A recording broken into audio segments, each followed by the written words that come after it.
Um dia eu tava atendendo um paciente, cara, era meu paciente, né? Mas eu tava atendendo ele, tava na cozinha, sem brincadeira, tá? Sempre foi isso que aconteceu. Passou, acho que o pai, a mãe, o irmão, pelado atrás. Não é assim, com pouca roupa. Nu! Ficou um clima constrangedor, assim, pelado. Com a bunda de fora, com tudo de fora. E aí eu falei, pô, cara, o que tá acontecendo aí e tal? E veio um clima engraçado e o cara riu e tal. E aí que foi isso, aí que seguiu a terapia, entendeu? Não é o João, vai ter resistência do pessoal da faculdade. O João lá, o pessoal lá se incomodou com o João. O que o João fez? Ok, um abraço. Continuou fazendo o que tinha que fazer. Quem sabe da minha história sabe que eu tive problemas muito, muito difíceis na faculdade. Pô, Tomás, eu não tenho, não tô na faculdade de psicologia, não tenho registro no conselho, não sou psicólogo, sou formado em outra área. Como que eu faço para me assumir terapeuta? Você se assume primeiro interiormente, uma posição existencial, tudo bem?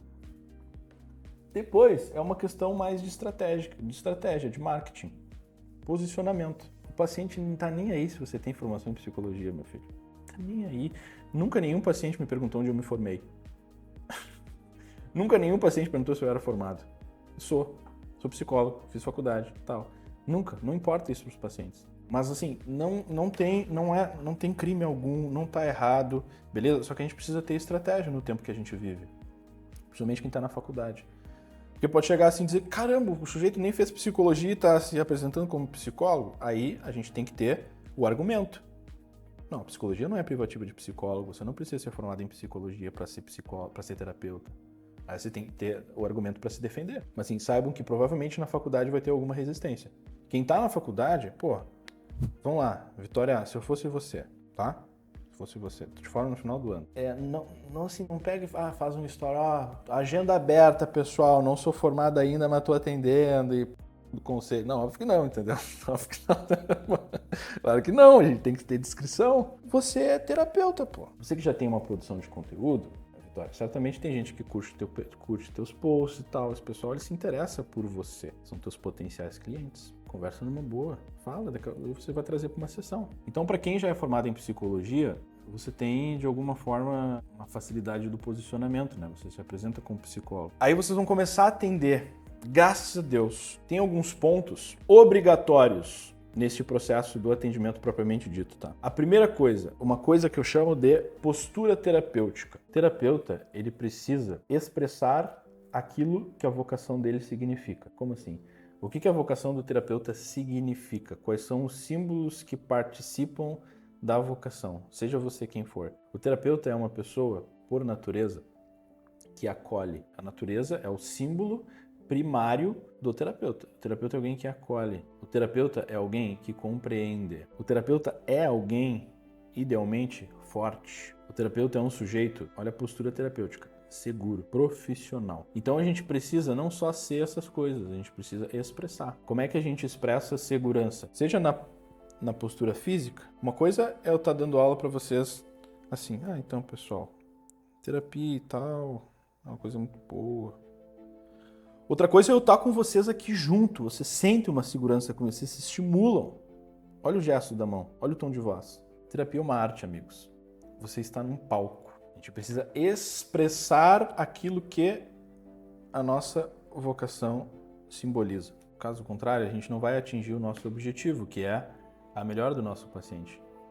Então, postura terapêutica profissional, segura, acolhedora, forte e compreensiva. Você vai atender um paciente com a tua cama no fundo desarrumada? Ou não? Não, né? A gente precisa ter uma postura terapêutica e anti-amadora. Não dá mais para atuar de modo amador. Está absolutamente proibido. Começar amador. Em 2020, 2019 e tal, você atendia até deitado da cama, entendeu? Era outro momento. Agora, você que está iniciando tem que começar caprichado.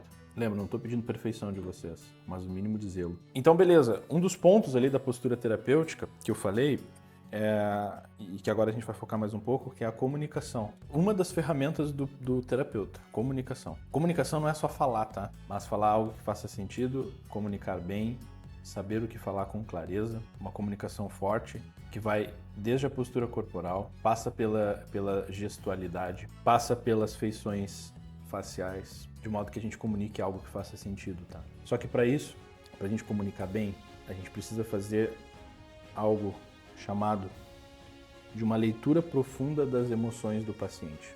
Aqui, infelizmente, eu não vou ter tempo para destrinchar isso daqui. Mas o que isso quer dizer? A gente, de fato, compreender o que o paciente está precisando ouvir naquele momento e de que forma que ele está precisando ouvir aquilo. Vou te dar um exemplo. Chega um paciente para você na primeira sessão com queixa de depressão. É absolutamente inadequado você começar a sessão falando assim: "E aí, tudo bem? Seja bem-vindo aqui à terapia." Palhaçada. "Como é que você está?" O cara tá mal, porra. A gente tem que conseguir fazer uma leitura profunda, que não é uma leitura superficial. Uma pessoa com depressão, ela tem a expectativa de uma comunicação diferente do terapeuta. Que às vezes é uma fala mais suave. Nos primeiros passos lá, eu falo inclusive das primeiras palavras na primeira sessão, né? Porque isso é importante. A gente saber como cumprimentar o paciente. Porque às vezes o "oi, tudo bem" já estraga a sessão. O primeiro aspecto de identificação que o ser humano tem, uma coisa chamada de nome. Nome pessoal. A gente tratar os pacientes pelo nome, tá? Quando eu estou atendendo, eu falo muitas vezes o nome do meu paciente. "Ah, então fulano. Então Franciele." "Ah, Franciele." Eu falo o nome, porque isso aqui cria conexão. Alguém chamar você pelo nome. Chamando você pelo nome. Com intimidade. Então a leitura profunda das emoções, ela aponta exatamente isso, né? A leitura profunda das emoções, ela é baseada no bom senso, né? O que é adequado falar e de que forma falar.